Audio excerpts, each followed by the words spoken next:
नमस्ते बच्चों। भाषा शिक्षण में आप सभी का स्वागत है। मैं आपकी संस्कृत की अध्यापिका साधना राव आप सभी को संस्कृत पढ़ा रही हूँ। कक्षा 7 में आप सभी बच्चों को मेरी तरफ से हार्दिक अभिनंदन। संस्कृत के पहले अध्याय में है वंदना। तो आइए बच्चों, संस्कृत के इस पहले अध्याय वंदना पाठ का अध्ययन करते हैं। किसी भी काम को शुरू करने से पहले हम अपने आराध्य देव की, अपने ईश्वर की आराधना करते हैं, प्रार्थना करते हैं ताकि हमारा काम बिना किसी रुकावट के अच्छे से पूरा हो जाए। तो आज संस्कृत विषय का अध्याय शुरू करने से पहले ईश्वर की प्रार्थना करते हैं। हमारा ये सौभाग्य है कि हम माँ सरस्वती की वंदना से अध्याय की शुरुआत कर रहे हैं। तो आइए हम देखते हैं वंदना पाठ का पहला श्लोक। पहला श्लोक है, या देवी सर्वभूतेषु विद्यारूपेण संस्थिता। या देवी सर्वभूतेषु विद्यारूपेण संस्थिता। नमस्तस्यै नमस्तस्यै नमस्तस्यै नमो नमः। नमस्तस्यै नमस्तस्यै नमस्तस्यै नमो नमः। श्लोक में दिए गए हर एक शब्द को आप सभी मेरे साथ दोहराएं ताकि हर एक शब्द का उच्चारण पहले हम सही से कर सकें। या देवी सर्वभूतेषु विद्यारूपेण संस्थिता। नमस्तस्यै नमस्तस्यै नमस्तस्यै नमो नमः।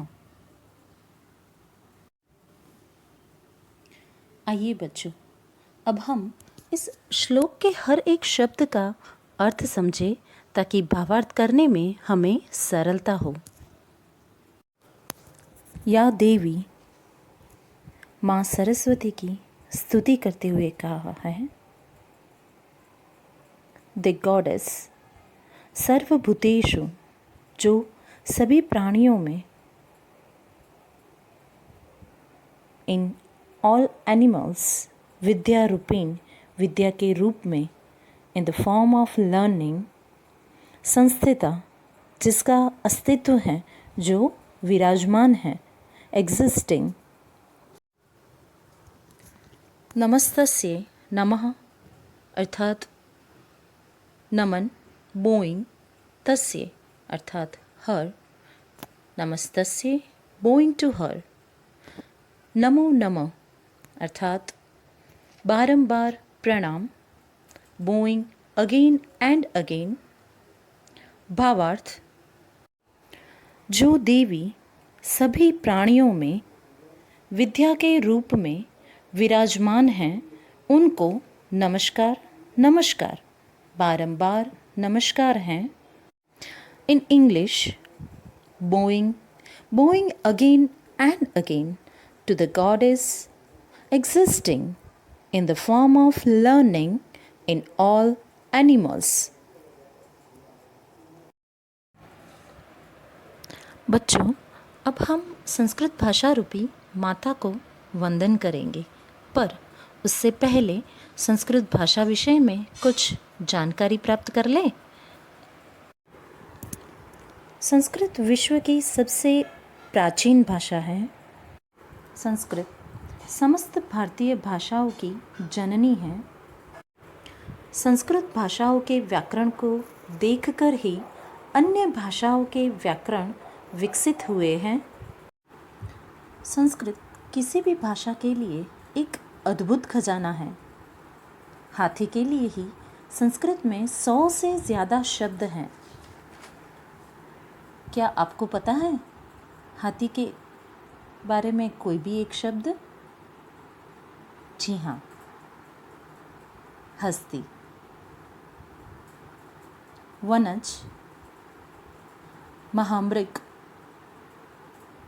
ईब, लतारद, वारण।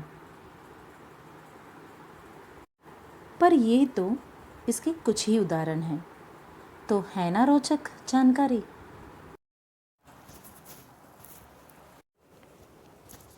तो इसी वेदों की वाणी अर्थात संस्कृत भाषा रूपी माँ को वंदन करते हुए श्लोक की शुरुआत करते हैं।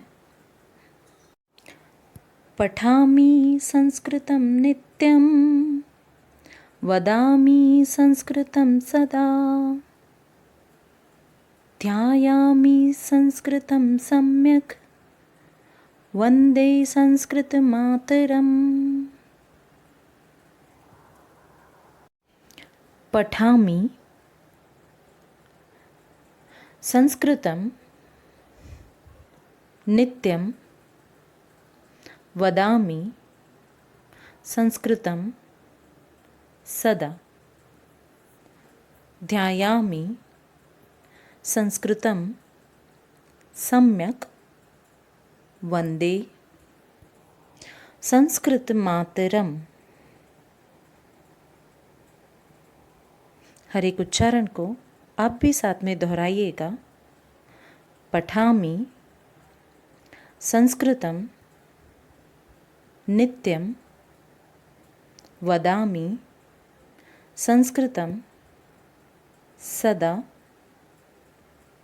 ध्यायामि संस्कृतं सम्यक् वन्दे संस्कृतमातरम्।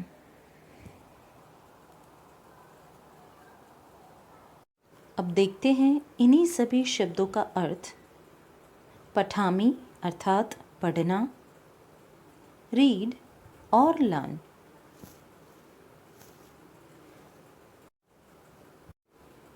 संस्कृतम, संस्कृत भाषा की बात की गई है।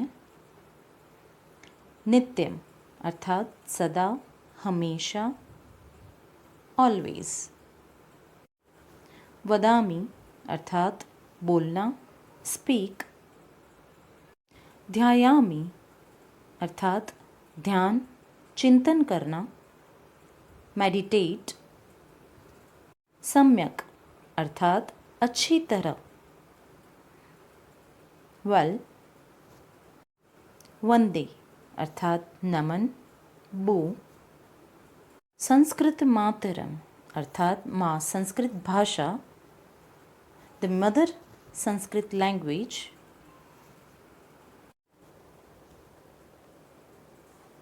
भावार्थ: मैं संस्कृत पढ़ता हूँ और सदा संस्कृत बोलता हूँ। मैं संस्कृत का भली प्रकार ध्यान करता हूँ और संस्कृत माता की वंदना करता हूँ। In English, I always read Sanskrit. I always speak Sanskrit. I meditate Sanskrit well. I bow to the mother Sanskrit language. तो बच्चों, आज आपने दोनों श्लोक के शब्दार्थ, भावार्थ और सही उच्चारण करना सीखा। अगले सेशन में बाकी के 2 श्लोक के बारे में जानकारी प्राप्त करेंगे। पर तब तक आप सभी को सुबह उठकर दोनों श्लोक का पठन करना है और सरस्वती देवी की स्तुति करके अपने माता पिता और दादा दादी को प्रसन्न कर देना है। धन्यवाद।